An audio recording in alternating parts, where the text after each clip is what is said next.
بسم اللہ الرحمن الرحیم۔ میرے چینل پر خوش آمدید۔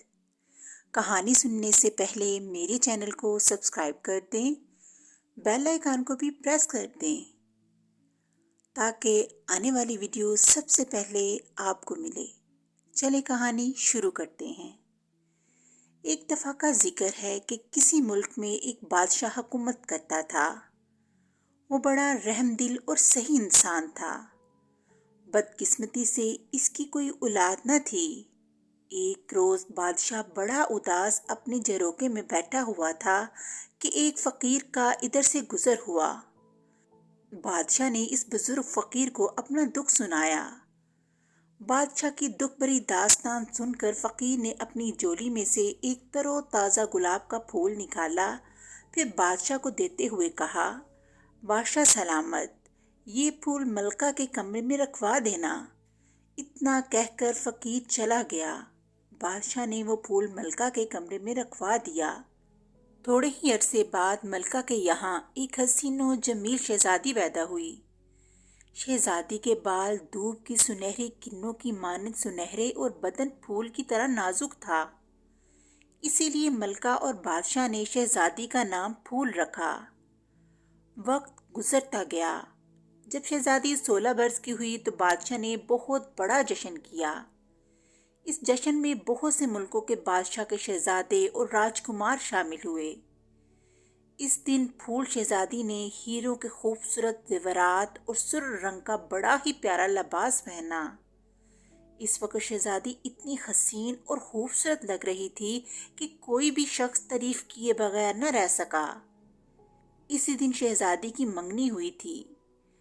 جس شہزادے سے شہزادی کی منگنی طے پا رہی تھی، اس شہزادے کا نام فرہاد تھا۔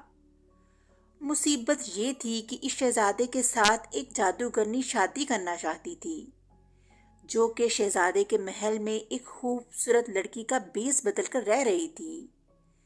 لیکن جب اس جادوگرنی کو شہزادے کی منگنی کا پتہ چلا تو اس کے غصے کی انتہا نہ رہی۔ اس نے منہ ہی منہ میں کچھ پڑا۔ اسی وقت پھول شہزادی کے محل میں ایک زبردست طوفان آیا۔ ایک دم اندھیرا چھا گیا۔ جب یہ طوفان تھما تو دیکھا کہ شہزادی غائب تھی۔ سارے محل میں ایک کوہرام مچ گیا۔ ادھر جادوگرنی نے شہزادی پھول کو شاہی محل سے اغوا کر کے لال پہاڑ پر واقع پرانے محل میں قید کر دیا۔ بادشاہ اپنی پیاری اور اکلوتی بیٹی کے غائب ہونے سے اداس ہو گیا۔ اس نے اعلان کروا دیا کہ جو بھی شہزادی کو ڈھونڈ کر لائے گا اسے بہت سا انعام و اکرام دیا جائے گا۔ بہت سے شہزادے اور راجکمار شہزادی کی تلاش میں نکلے، لیکن سب ناکام لوٹے۔ آخر کار سب تھک ہار کر خاموش ہو رہے۔ آخر میں شہزادہ فرہاد، جس کے ساتھ شہزادی کی منگنی ہوئی تھی، اپنے والدین سے اجازت لے کر شہزادی کی تلاش میں نکلا۔ شہزادہ کئی جنگلوں سے گزرا۔ اس کے راستے میں کئی جانور آئے، لیکن شہزادے نے بڑی بہادری سے ان سب کا مقابلہ کیا۔ ایک روز شہزادہ ایک درخت کے نیچے سو گیا۔ ابھی شہزادہ فرہاد کو سوئے تھوڑی ہی دیر ہوئی تھی کہ پریوں کی ملکہ کا ادھر سے گزر ہوا۔ جب انہوں نے شہزادے کو سویا ہوا دیکھا تو سب آپس میں باتیں کرنے لگیں۔ ایک نے کہا، یہ تو آدم زاد ہے۔ ابھی یہ باتیں کر ہی رہی تھیں کہ شہزادہ فرہاد کی آنکھ کھل پڑی۔ شہزادہ پریوں کو دیکھ کر بڑا حیران ہوا۔ جب پریوں نے شہزادے کو حیران ہوتے دیکھا تو سب مسکرا دیں، اور پریوں کی ملکہ نے اپنائیت سے شہزادے سے کہا، اچھے شہزادے، گھبراؤ نہیں، ہم تمہیں کوئی نقصان نہیں پہنچائیں گی۔ اور پھر پریوں کی ملکہ نیلم پری بولی، تم کچھ اداس نظر آ رہے ہو۔ جب شہزادے نے پریوں کی ملکہ سے ہمدردی کے الفاظ سنے تو اس کا حوصلہ بڑھا۔ اس نے اپنی تمام کہانی ملکہ کو سنا دی۔ ملکہ پری بولی، شہزادے تم فکر نہ کرو۔ اس کے ساتھ ہی ملکہ پری نے اپنے ہاتھ فضا میں بلند کیے، اور جب اس نے ہاتھ نیچے کیے تو اس کے ہاتھوں میں ایک قلین، تلوار اور مالا تھی۔ اس نے یہ چیزیں شہزادے کو دیتے ہوئے کہا، جب تم مالا پہنو گے تم کسی کو نظر نہیں آؤ گے۔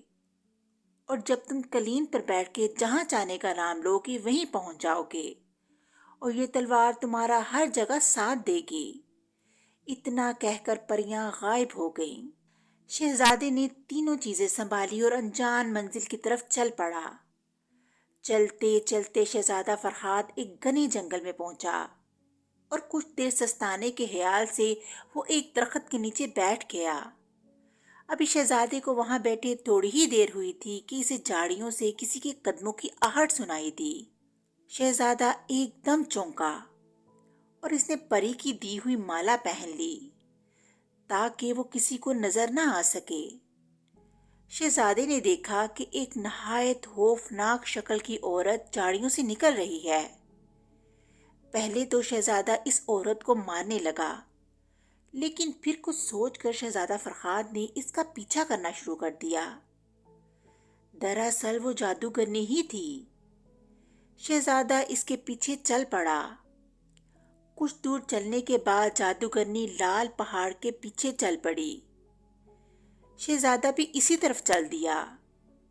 اس نے دیکھا کہ پہاڑ کے پیچھے ایک بہت بڑا محل ہے جو کہ سیاہ رنگ کے اینٹوں سے بنا ہوا ہے۔ جادوگرنی اس میں چلی گئی۔ شہزادہ بھی محل میں داخل ہو گیا۔ جب شہزادہ اندر گیا تو اسے کسی عورت کی سسکیوں کی آواز سنائی دی۔ ابھی شہزادہ فرہاد ادھر ادھر دیکھ ہی رہا تھا کہ شہزادے کو جادوگرنی اندر داخل ہوتی نظر آئی اور اس کے ساتھ ہی کمرے میں چلا گیا۔ سامنے شہزادی پھول رسیوں سے بندھی زاروں قطار رو رہی تھی۔ شہزادہ یہ منظر دیکھ ہی رہا تھا کہ جادوگرنی نے ایک زبردست قہقہ لگایا اور دوسرے کمرے میں چلی گئی۔ شہزادہ اس کے پیچھے چل دیا۔ اس نے دیکھا کہ جادوگرنی نے منہ ہی منہ میں کچھ پڑا اور پھر دیکھتے ہی دیکھتے خوبصورت لڑکی میں تبدیل ہو گئی۔ شہزادہ یہ دیکھ کر حیران رہ گیا کہ یہ تو وہی لڑکی ہے جو اس کے محل میں رہتی ہے۔ یہ دیکھ کر شہزادہ فرہاد ساری کہانی سمجھ گیا۔ اس نے آگے بڑھ کر جادوگرنی کو تلوار کے ایک وار سے ہمیشہ کی نیند سلا دیا۔